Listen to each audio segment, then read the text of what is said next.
Good morning and welcome to another edition of Coffee with Mr. V.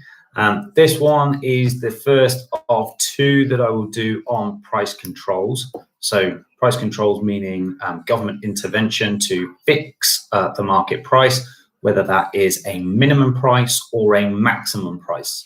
This video we will do minimum pricing. Okay, so you know the score. Go and grab yourself a coffee or your favorite liquid. Come back to me and we will do the synchronized sip. So pause if you need to. Here we go. 1, 2, 3. Gotta love coffee. So minimum prices. Before we just go into the diagram, let's just say why would you want to use a minimum price? The normal routine is simply because it is a demerit good, or it is a good that has negative externalities in consumption. So that is when the consumer goes to buy the produce, it's the consumption of that good that leads to the negative externality on the third party. It could indeed be negative externalities in production as well. For those of you that are doing the IB, there is a distinction between negative externalities in production and consumption. But regardless, negative externalities leads to an overconsumption in the market such that you would get a welfare loss triangle. So to give you a very quick example, here's my demand curve, which can otherwise be written as marginal private benefits. There's my supply curve, marginal private costs, and in the free market, we would consume there. However, this particular good has negative externalities, let's say in production. So we have marginal social costs up here, the straight line distance being the external cost. There is no externality in consumption. So private benefits are simply the social benefits. We look to see where the two socials intersect, which is here, social costs, social benefits there. And that is our Q-sol, our socially optimum level. Every unit after socially optimum, that is where the social costs are bigger than the social benefits. So that is our welfare loss triangle. Okay, so the market failure is then overconsumption. Okay, we are overconsuming these goods with the distance by the distance Q-sol to Q1. So we need to try and reduce it. So one of the ways we can do this then is set a minimum price. Now, if you think about it, potentially the reason we are over-consuming this product is because it's too cheap. The market price is too low, and therefore too many people, economics is saying too many people are consuming the good. So what we should do is we should set a minimum price above the equilibrium price so that it raises the price and less people are willing and able to consume the good. In essence, we're aiming for a contraction along the demand curve. So our minimum price diagram then, I'm trying to replicate a little bit what I've got here. Demand or marginal private benefits. I'll get rid of this in a moment. Supply, marginal private costs, and there is our socially optimum, not our socially optimum, our free market level of consumption at Q1. Okay. More often than not, you probably won't see these, but I just wanted you to see where they came from. All right, it's the same as those two curves there. However, we want to try and get consumption down to the social optimum level. So we're not happy with the free market price. That's too low. So the government's going to intervene and set a higher price. So this might be a little bit counterintuitive, but a minimum price needs to go above the equilibrium price. So we just draw a straight line across there. We can call it P min or min P. All right. Now, what's happened there? So what we need to do is then analyze the diagram, and we notice that the demand curve intersects with P min here. The demand curve, remember, shows what people are willing and able to consume at any given price. Well, at this price, people are willing and able to consume this much, the quantity demanded, QD.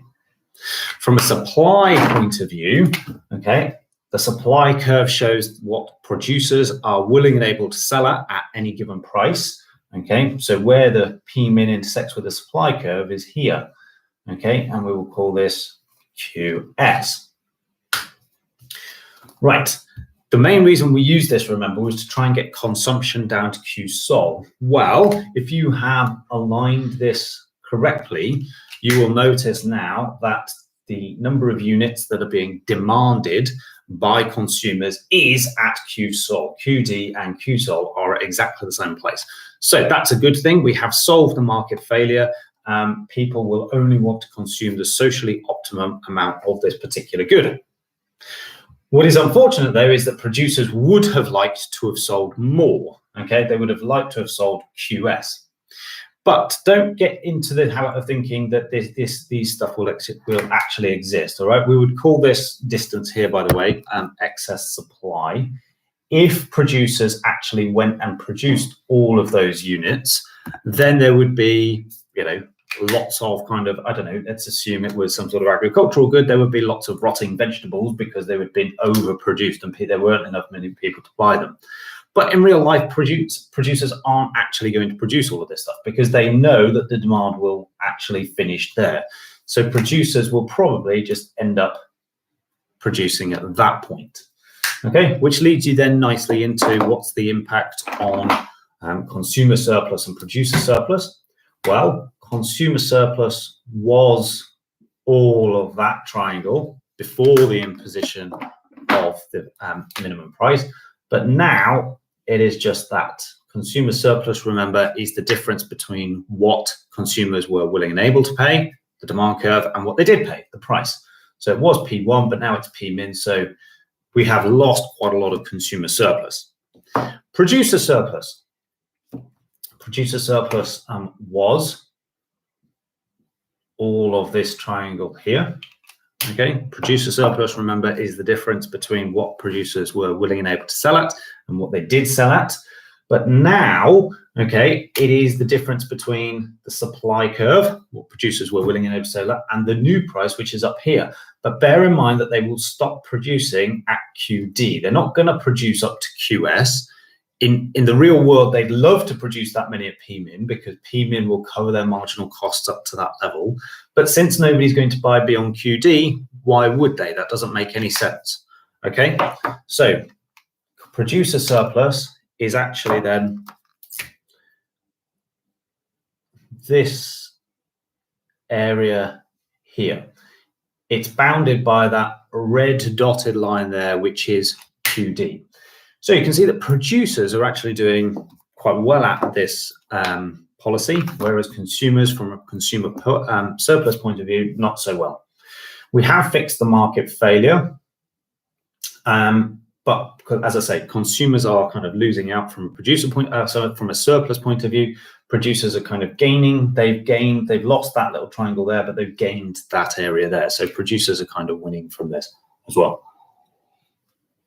Or should I say the producers that are still in the market have gained. These producers here that have somehow lost, that have now lost their market are out of the question. They're not selling anything. So this is the diagrammatic analysis then of minimum prices. I guess if you were evaluating this, you're evaluating it as a tool for solving that problem. So was the minimum price set high enough? Was it set too low so that actually we didn't contract along the demand curve far enough? Was it set too high? We over-contracted. We're now consuming too less. Remember, economics isn't saying we should ban this good. Economics is just saying we should reduce this good to the socially optimum level. Okay. Is it likely that we're now going to get a black market? So, for example, you have a consumer here that is willing and able to buy the good below the minimum price, and a producer that is willing and able to sell the good below the minimum price. And these two could, in theory, on a black market, okay, come together and transact, yeah, have a private transaction so that this particular good is bought and sold, but that would be on the black market. So there's lots and lots that you can can dig into here. For the IB students amongst you, just bear in mind that you might have to do this through linear functions. So the demand curve would have its linear function, the supply curve would have its linear function, and then you would tap in a particular minimum price. You'd have to find the excess supply, but you would be able to measure the areas of consumer surplus and producer surplus just from linear functions. Right, that's it. Cheers for your time, and I will see you in our next remote lesson. Cheers then, bye.